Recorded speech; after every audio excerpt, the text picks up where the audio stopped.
Everywhere I look, people are saying OA is dead. The claim is always the same. Every product you find tanks in price, everyone's sourcing the same stuff, and it's almost impossible to find a product that isn't flooded with sellers undercutting each other to the bottom. But here's the reality. My Amazon store just crossed over $3 million in annual sales, and we're on track to do over $500,000 in sales just this month. So no, OA is not dead. The difference is whether you know how to source and analyze products properly and then set up systems to back that. In this video, I'll break down exactly why OA is still alive, what most sellers are getting wrong, and how you can flip your sourcing products to actually get good margins, even when everyone else says it's impossible. Let's get into it. And this brings us to our first topic, the common complaint about OA. Well, it's simple. It's just bad product sourcing and a lack of analysis. So when you're sourcing, you really need to analyze and take a step back and think. If you found this lead on a seller's storefront with 3 reviews and the first search brought you right to Walgreens and it was profitable, yes, it's profitable at face value, but there's a couple things that make this a very bad pick. The easier it is to find the product on that first page of Google when you do your search, it has a higher chance of tanking. This is just simply because how easy it was to find that product. And what a lot of new sellers do is they tend to reverse source other new sellers, so you got this big pool of sellers all trying to sell the same exact product. So yeah, the product might have been good with a couple people on it, but any product is going to go bad with too much competition. Everyone is piling on the same leads from leads list, using the same tools to search, and all the same information that's been regurgitated a million times. They're all doing the same exact processes and they're getting the same exact leads from that. But now on the other hand, if you properly analyze the data and you saw the trend in offers and a converging buy box with an offer count, you would know ahead of time that this product is already going to tank. You can pretty much tell when a product is going to tank just by looking at the data. But what I tend to see is once people see that green profit and seller amp, they just throw the data right out the window. Sometimes products will look good at face value, but you need to be able to determine when to step away and leave a bad buying decision. If you refine your product research process, you'll understand how to generate a better quality of leads so this does not happen time after time. Now, tanking leads isn't something you can avoid completely. It still happens to us every once in a while, but it is definitely something you can avoid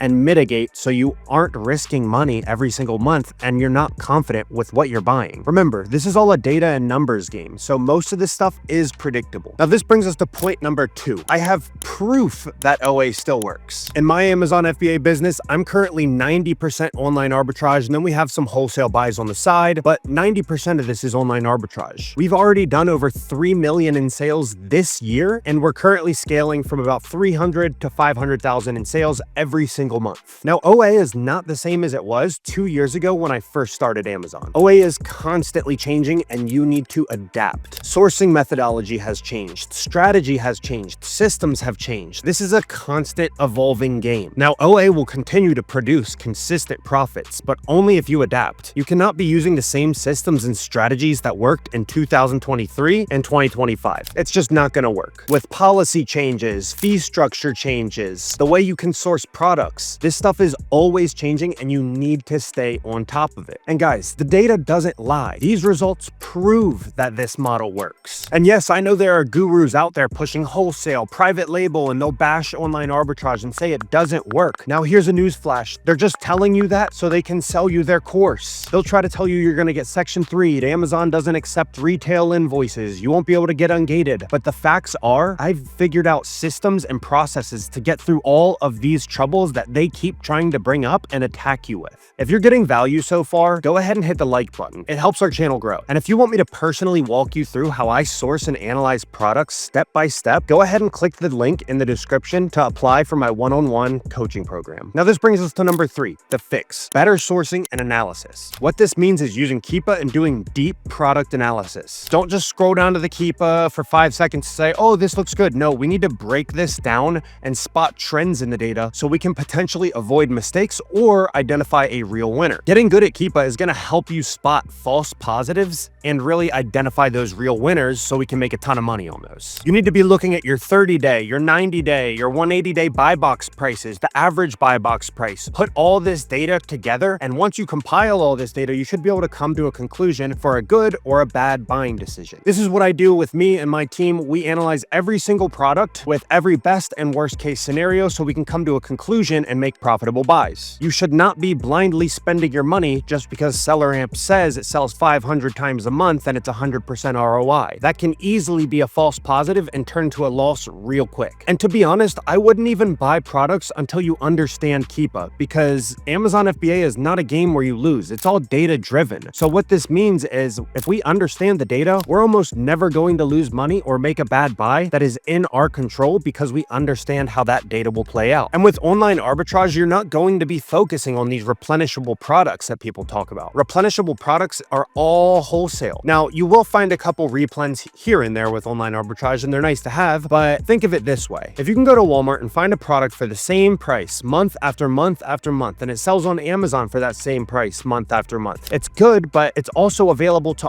all of these other sellers. All they have to do is open up your storefront, reverse source you, and find that product. So it has a higher likelihood of tanking. Now, the stuff with flash sales, flash deals, limited time offers, this is what you want to focus on because people cannot go and find them at any given time, making it limited in a sense to where people cannot get it at the same price that you got it for. Now, a lot of people are going to tell you that this isn't consistent, this isn't stable, you're not going to be able to run a business like this, but this is coming from people who haven't had success in online arbitrage. There are systems you can set up in order for you to position yourself in front of every single opportunity down the line. What I do is not luck. I tactically position myself in front of every deal, every flash sale, every opportunity that I know how to find and set that up for the future so I'm not missing out on this stuff. I really don't have that many replens in my own store because that's just not the best way to run an online arbitrage business. And usually when you do find a replen in online arbitrage, it'll only last you 2, 3, maybe 4 months. The last thing you need to understand is the buy box rotation, understanding your true margins and the competition on the listing. If you know that you'll be able to get buy box and it's rotating within a certain price, you could probably fit right in and get buy box around that same price it's being won at. Now, I see a lot of beginners that don't know their true margins. They don't have their fees set up in SellerAmp properly. They're not using an accounting software such as Inventory Lab or Seller Board. They're just blindly going off of what their profits are based on what the SellerAmp profit calculator is telling them. This is going to lead you to make bad buying decisions because it'll show green, but in reality, you might be taking a slim profit or even taking a loss. Make sure you have all your fees set up in SellerAmp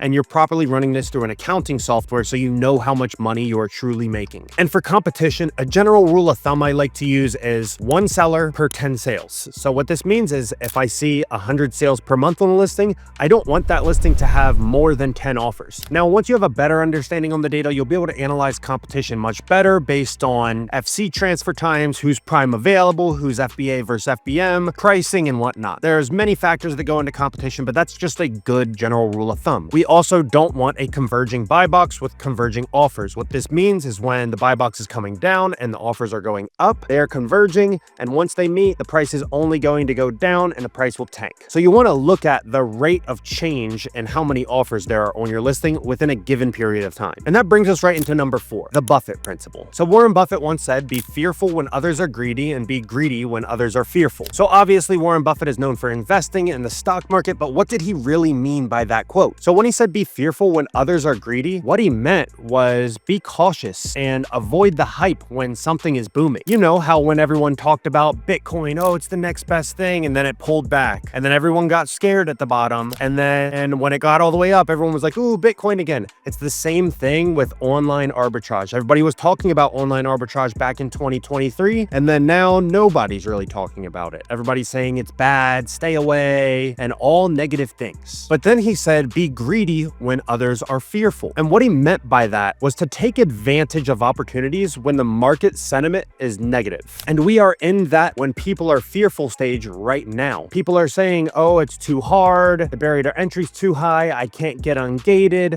section 3 this, section 3 that, deactivation, when none of this is true. When more sellers step away from online arbitrage, more opportunity is created. In my personal opinion, I think we're in the best position than ever for online arbitrage. We're currently hitting the best months we've ever hit. We're continuing to grow and scale and making more money than we have have ever before. Most sellers quit too early because they just lack systems. They don't know how to source properly, they don't know how to systemize the business, and then it's just a mess. They're running into all these issues because they don't have systems to attack an issue when an issue arises. Yes, you're going to get counterfeit complaints. Yes, you're going to lose money sometimes. But when you have the system set up in place to handle these issues, it's not a long-term issue. There's always going to be a bump in the road on a long-term journey. The difference is, are you going to put in the work when things get hard, or are you just going to give up and create a golden opportunity for someone else? There are people waiting out there for more OA sellers to quit just so they can capitalize on this golden opportunity. Less competition just means more money for the people who stuck around and pressed through all of it. And lastly, we have number 5, building the right perspective. Online arbitrage is not dead, but the lazy version of online arbitrage is. Don't expect to just hop on your computer, source for 30 minutes, not find a product, and then you do that every single day, you're going to get the same results. You're never going to find products, you're never going to have the systems, you're never going to win. If you're trying to put in zero effort and zero work, that's the exact results you're going to get. But if you're putting in those 6 to 12-hour days, consistently asking questions, figuring out how to refine your product sourcing, figuring out how to implement new systems into your business, learning from people who have already done this, there's no other option but to win. You need to be in the right mindset before you even get into this. If you come in this with a negative mindset and a losing mindset, that's where you'll end up. You have to put yourself in the position to where you're already doing 100K months in your head. If up here you're saying, well, that's way too hard, I can't do that, or I can only do 5,000 a month, that's where you're going to stay. But in reality, everyone else who's in the online arbitrage space doing these 6-figure months, they started in the same shoes as you. You can only go as far as your mindset will take you. Now, if you're one of those people that are willing to systemize and analyze properly, then the upside is massive. This is an endless opportunity for you. But if you only want to put in side hustle hours, expect side hustle results. You need to instill discipline in everything that you do. When you have sourcing discipline, this is going to allow for higher margins and long-term growth. Sourcing is no longer going to be an issue for you. Sourcing is just the foundation of this business. Once you figure out sourcing, you need the systems to back up all of that sourcing and the products and the analysis in order for you to scale to those 1, 2, 300K months. So is OA dead? The answer is simple, no. What's dead is the lazy way of sourcing. Grabbing whatever everyone else is sourcing and then hoping that it doesn't tank. The sellers who adapt, who analyze their products correctly, and who build systems are the ones that are scaling to 100K plus a month. My numbers prove it. Over $3 million